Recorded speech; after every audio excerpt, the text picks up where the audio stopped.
Assalamualaikum warahmatullahi wabarakatuh. Ya, ketemu lagi di video Digital and Microprocessor tahun ajaran baru 2020-2021. Jadi, di mata pelajaran ini kurang lebih kita akan mempelajari ada 19 poin ya totalnya.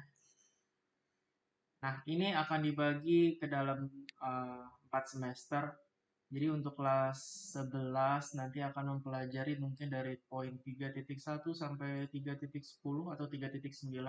Cuman dengan masa apa kondisi COVID yang seperti ini, saya akan mungkin memilih beberapa poin untuk nanti kita pelajari. Nah, sebelum kita mengenal ini nama mata pelajarannya kan Digital and Microprocessor, kita perlu tahu dulu nih ini pelajaran berguna untuk apa sih?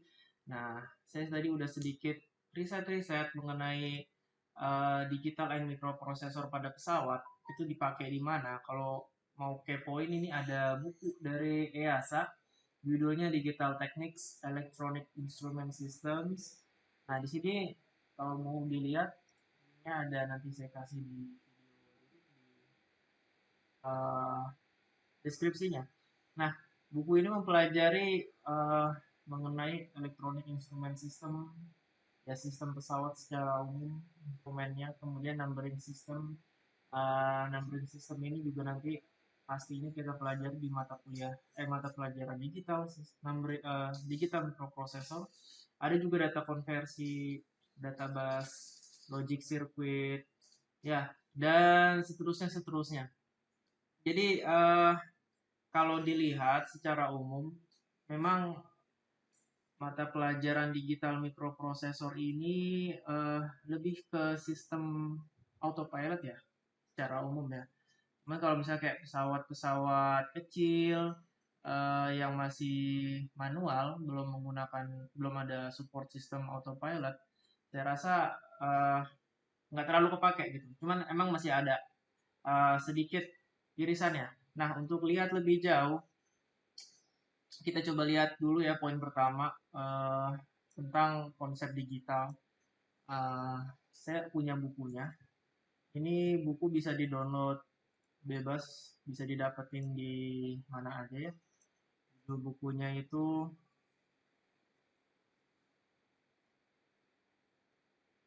ini, ya kan? Logic and Computer Design Fundamentals. Nulisnya Morris Manung. Eh, kita coba lihat dulu ya dari buku ini.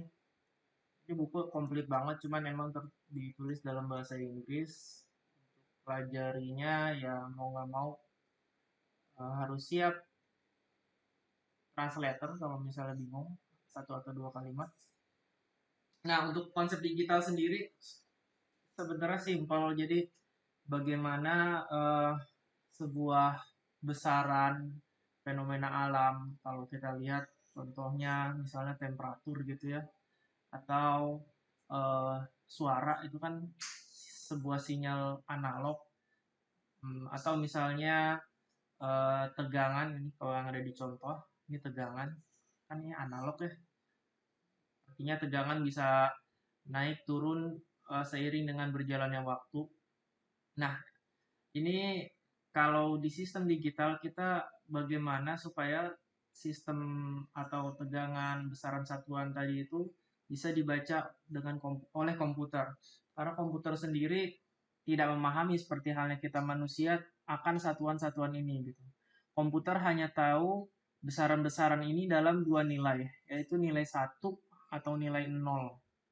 Nah, jadi bagaimana supaya komputer bisa atau sistem digital tadi bisa membaca besaran analog tadi, ada proses konversi namanya konversi besaran dari besaran yang memiliki nilai kayak misalnya tegangan ini punya nilai dari 0 gitu ya, setengah sampai 1 volt dibaca jadi 1 dan 0 aja.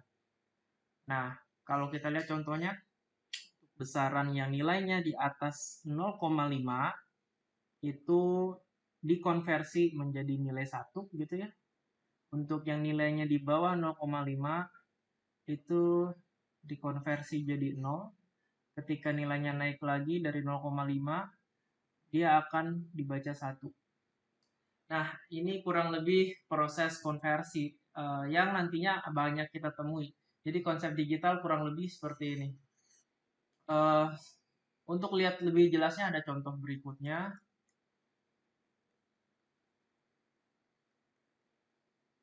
Nah, ini ilustrasi lebih jelas bagaimana misalnya pesawat, kita ambil contoh mungkin pesawat ya. Eh, ini temperatur gitu ya. Bagaimana ada sebuah alat temperatur mengukur suatu suhu dalam rentang 24 jam.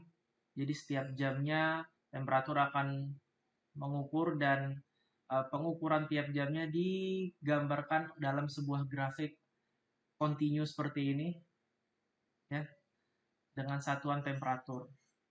Nah, proses yang pertama, jadi data ini didapat dengan cara sensor membaca temperatur setiap jam. Kemudian sinyal, kita sebut ini sinyal ya. Sinyal ini di sampling. Di sampling itu artinya dicuplik, diambil setiap jamnya titik-titiknya. Berapa nilai di jam pertama, katakanlah di sini 3 gitu ya. Jam kedua, jam ketiga, terus sampai 24. Jadi kita punya 24 titik sampel. Nah, setelah itu titik-titik sampel tadi masuk ke dalam proses analog to digital conversion. Jadi pengkonversi dari sinyal analog yang kontinu ke sinyal digital. Sinyal digital yang tadi saya bilang nilainya terdiri dari 0 dan 1. Jadi eh, jam pertama nilainya dibikin ke digital. Bagaimana prosesnya nanti akan kita pelajari lebih lanjut gitu ya. Cuman kira-kira begini prosesnya dari analog ke digital, merubahnya dari sinyal kontinu menjadi sinyal discrete. Discrete itu artinya terputus-putus ya, kayak gini, nggak nyambung gitu. Nah, setelah didapatkan nilai-nilai sinyal data ini ya, 0101, ini nanti dideret ya. Jadi 0011 ini dideret dengan jam kedua, jam ketiga, jam keempat gitu. Jadi akan dapat serangkaian bit. Kalau kita atau pernah dengar ya, kuota internet itu katakanlah dalam gigabyte atau megabyte. Jadi 1 megabyte berarti ada 1 juta bytes. Nah, ini bit. 1 bit, bit,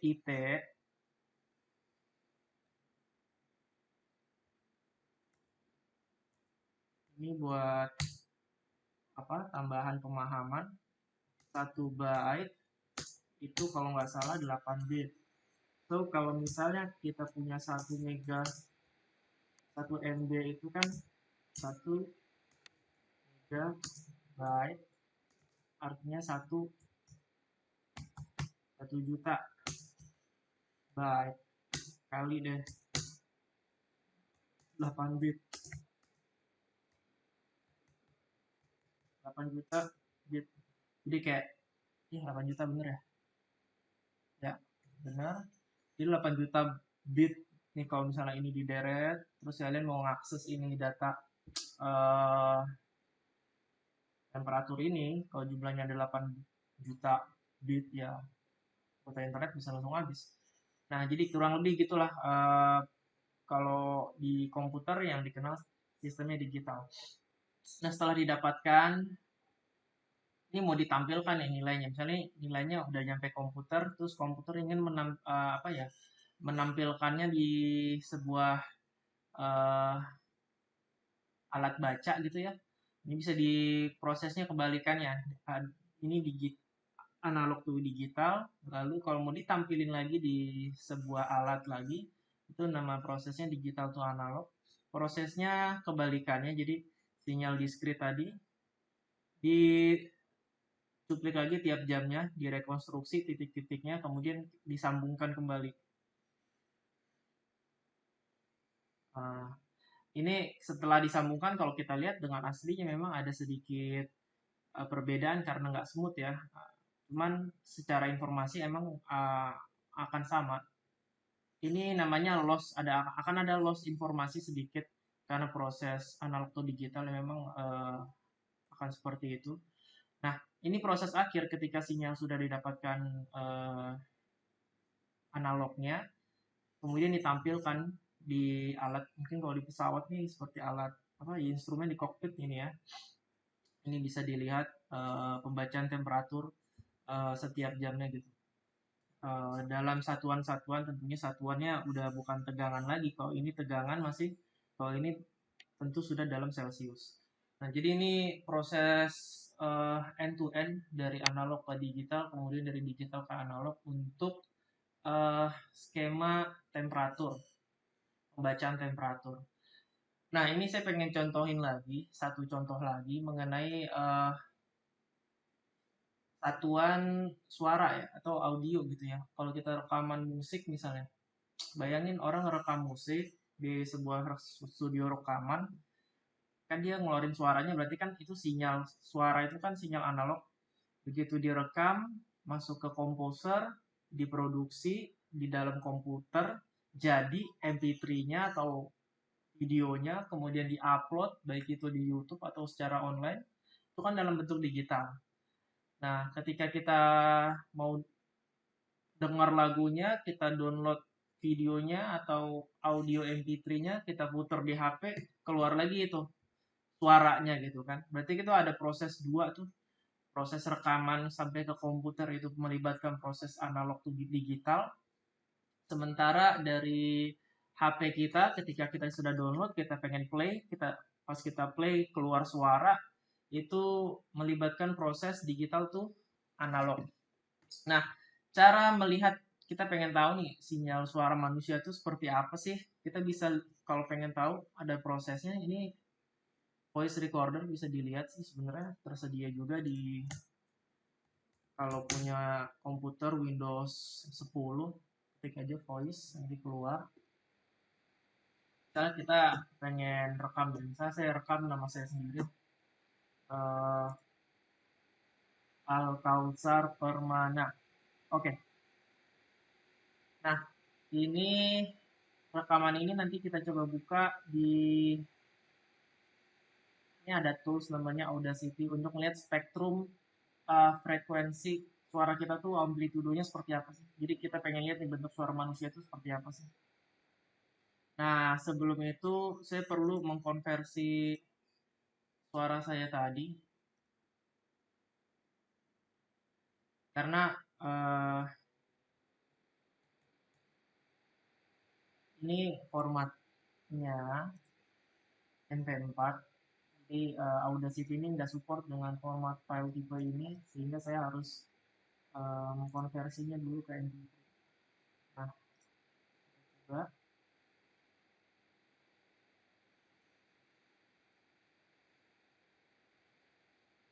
Oke, sekarang kita konversi,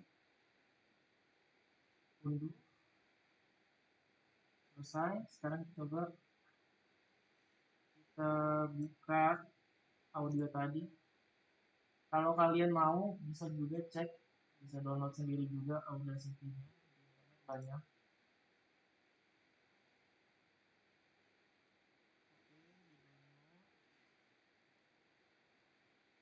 Nah, ini spektrum, bukan spektrum ya, ini suara saya hasil rekaman tadi. Coba dilihat. Ya, ini sinyal, kayak bentuknya sinyal sinusoidal ya, naik turun, naik turun. Dan kalau suara manusia tipikalnya gitu. Ketika saya ngomong mungkin al, kausar ya, alnya kayak gini misalnya, kausarnya gini, misalnya permananya gini, per mana gitu. Jadi kayak akan ada momen dimana saya stop bicara sepersekian detik dan tidak ada suara kosong. Kalau audio musik dia akan full karena musik ketika vokalis nggak nyanyi mungkin instrumen lain bakal main jadi dia bentuk spektrumnya pasti lebih rapat. Coba kita play ya. Kausar Permana. Oke. Nah, jadi ketika saya pause nama saya, kemudian kosong, saya ngomong oke baru ada lagi. Nah, ini proses ini sinyal yang sinusoidal yang nggak beraturan ini, kalau mau di play, kalau mau disimpan dalam bentuk file seperti ini, dia harus dalam bentuk digital. Jadi komputer memang tidak menampilkan, cuman proses yang terjadi di komputer adalah sinyal ini akan disampling seperti halnya mana tadi? Seperti halnya temperatur ini disampling, ya, disampling di setiap titik. Ini tergantung samplingnya mau berapa banyak. Semakin banyak tentu filenya semakin besar. Biasanya kalau MP3 itu samplingnya frekuensi sampling 44.100 atau 48.000. Artinya akan ada banyak ribuan sampling dalam satu waktu. Nah, ini disampling, ya, ini juga disampling. Setelah itu dapat titik-titiknya. Nanti mungkin kalau nilainya positif di atas 0, nilainya 1 gitu ya. Sederhana aja ya, ini aslinya nggak seperti itu. Kalau di bawah 0 yang minus, nilainya 0, jadi ada 1010. Dideretin sepanjang sampai saya selesai rekaman tadi, sampai ujung sini. Begitu sudah selesai, datanya akan disimpan dan disimpan dalam nilai 1 dan 0 gitu. Bukan dalam bentuk gelombang seperti ini. Dia akan muncul suaranya ketika saya play aja gitu. Itu dalam format penyimpanan dia akan menyimpan, oke. Dia akan menyimpan data dalam bentuk digital 1 dan 0. Nah, saya kira itu untuk pertemuan kali ini. Singkat aja mengenai konsep digital. Bagaimana kita memahami sebuah fenomena alam ya, kalau di pesawat mungkin kecepatan pesawat direkam, kemudian diubah ke dalam digital, kemudian disimpan di dalam logbook ya, dalam catatan penerbangan secara digital juga. Fenomena-fenomena lain juga bisa. Dan ini erat kita temukan karena di pesawat banyak sekali instrumen-instrumen untuk merekam setiap satuan ya, kecepatan, tekanan, dan lain-lain tentunya. Dan itu pasti akan melibatkan sistem digital. Nah, untuk saya rasa ini dulu ya untuk poin 3.1. Mungkin untuk poin 3.2 dan selanjutnya sampai kurang lebih ya saya akan ambil beberapa mungkin dari sebanyak ini poin 3 atau 4 ya untuk semester ini.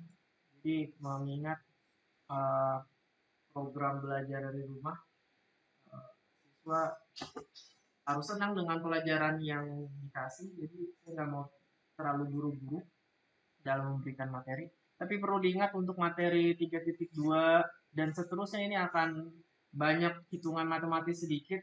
So mungkin persiapan aja. Kalau mau dicari-cari dulu, kepo-kepoin tentang materinya boleh. Nah, saya rasa itu dulu untuk pertemuan singkat ini. Saya akhiri. Assalamualaikum warahmatullahi wabarakatuh.